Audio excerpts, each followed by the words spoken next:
రాజ్యాంగబద్ధ పదవిలో ఉంటూ SC ST commission chairman బక్కి Venkataiah assembly ఎన్నికల్లో పీఆర్ఎస్ తరపున ప్రచారం చేశారని బీజేపీ నేత రఘునందన్ రావు ఆరోపించారు.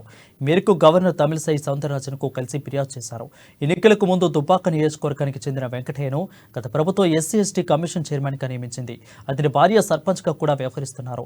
ఒక రాజ్యాంగబద్ధమైన పదవిలో బాధ్యతలు తీసుకున్న వెంకటయ్య బీఆర్ఎస్ తరపున ఎన్నికల ప్రచారం, డబ్బు, మద్యం పంపిణీలో చురుకుగా పాల్గొన్నారని, ఇందుకు సంబంధించిన పూర్తి సాక్ష్యాధారాలతో గవర్నర్ ఫిర్యాదు చేశానని అన్నారు.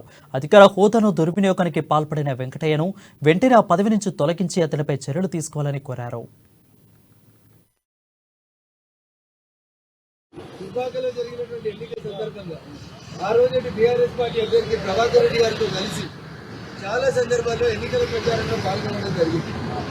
ఒక రాజ్యాంగబద్ధమైనటువంటి పదవిలో నియమించబడినటువంటి వ్యక్తి ఆయనకు ఇచ్చినటువంటి కాన్స్టిట్యూషనల్ పోస్టుని దుర్వినియోగం చేసి ఎన్నికల ప్రచారంలో, డబ్బుల పంపిణీలో, మందు పంపిణీలో కూడా యాక్టివ్గా పార్టిసిపేట్ అయినటువంటి విషయాలకు సంబంధించి పూర్తి సాక్ష్యాధారాలను సేకరించి ఈరోజు గవర్నర్ వారిని నియమించారు కాబట్టి వారికి కంప్లైంట్ ఇవ్వడం జరిగింది.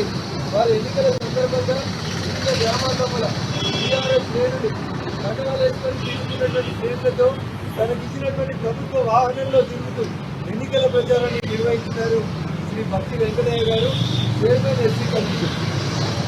వారి మీద చర్యలు తీసుకోమని ఈరోజు రాష్ట్ర గవర్నర్ గారికి దరఖాస్తు చేయడం జరిగింది. వారు సరి అయినటువంటి రీతిలో కూడా అధికారులకు ఆదేశానికి వారి మీద చర్యలు తీసుకుంటామని చెప్పడం జరిగింది. ఆ మందు దావతులలో, ఊళ్ళలో ప్రచారంలో